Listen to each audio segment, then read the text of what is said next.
Bismillahirrahmanirrahim. Assalamu alaikum viewers. Hope you all are fine and doing well. So today we will start with our chapter number 6, that is normal distribution. So what is normal distribution? It is the most important continuous probability distribution. It means when the curve is divided into equal parts. ठीक है, जब curve equal parts में divide होगा तो हम उसको क्या कहेंगे? That is normal distribution. It is a bell-shaped curve. For example, if we study age at monarchy in Indian women, most women fall between 13 to 15 years. इनने आपको एक एग्जाम्पल से समझाया हुआ है और एग्जाम्पल में इनने इंडियन वुमेंस की एज दी हुई है, monarchy की एज, तो उसमें उन्होंने बताया हुआ है कि मोस्टली वुमेंस जो होती हैं वो फॉल करती हैं बिटवीन 13 टू 15 ईयर्स. वो वेरी फ्यू वुमेंस जो होती हैं वो फॉल करती हैं between 9 to 11 years and between higher and scales वो 16 टू 18 ईयर्स में फॉल करती हैं.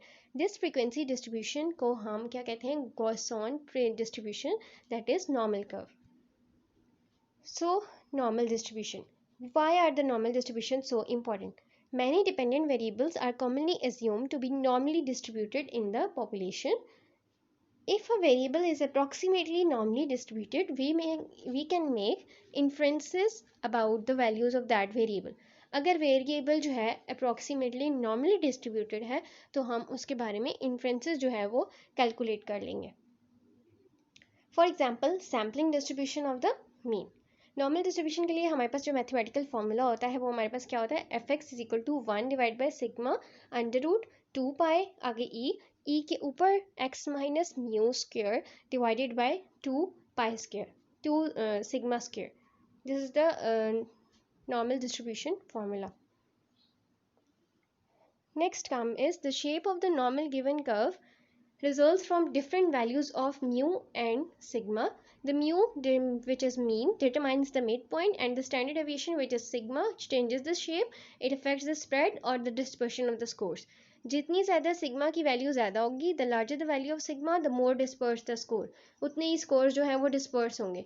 और जितनी स्मॉलर वैल्यू होगी तो वो कितने होंगे? लेस डिस्पर्स होंगे.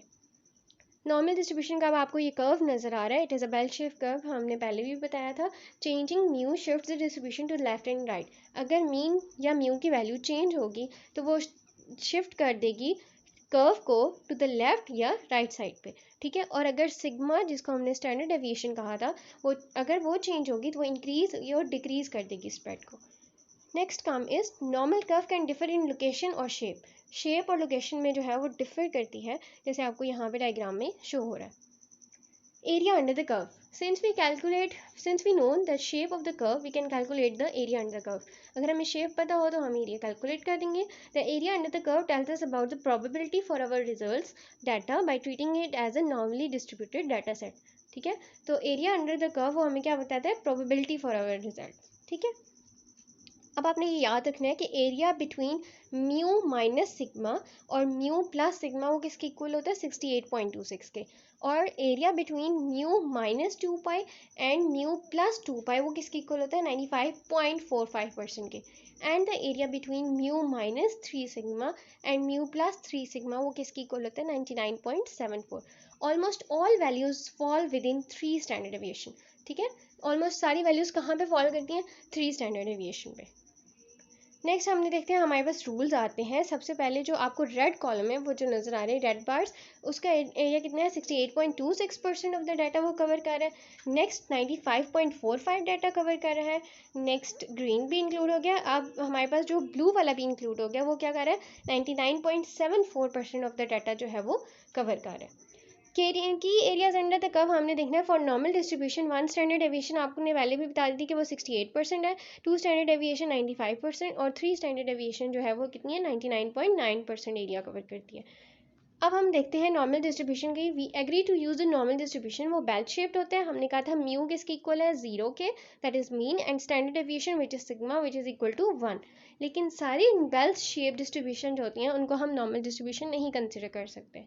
ठीक है, अब देखते हैं प्रॉपर्टीज़ क्या होती हैं. Properties of the standard normal curve. It is a bell shape. Bell shape होती है, एसिम्प्टोमेटिक होती है, परफेक्टली सिमेट्रिकल होती है, mean, median और mode जो होते हैं are in the center of the curve, that is dome of the curve.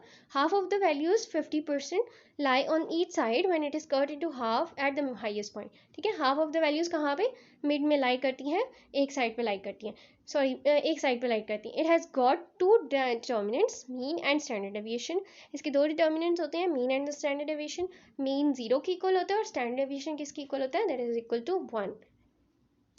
The standard normal distribution will allow us to make claims about the probabilities of the values related to our own data. Standard normal distribution हमें allow करती हैं कि हम क्या करें, claim करें about the probabilities of the values जो हमारे अपनी ही data की होती हैं. How do we apply the standard normal distribution to our data? अब हम अपने ही data पे standard normal distribution कैसे apply कर सकते हैं, हम z-score से apply कर सकते हैं. z-score क्या होता है? If we know that the population mean and population standard deviation for any value of x, we can compute a z-score. कैसे? By subtracting the mean population and dividing the results by the population standard deviation. आपको z का formula नजर आया है, z is equal to x minus mu divided by standard deviation or the sigma.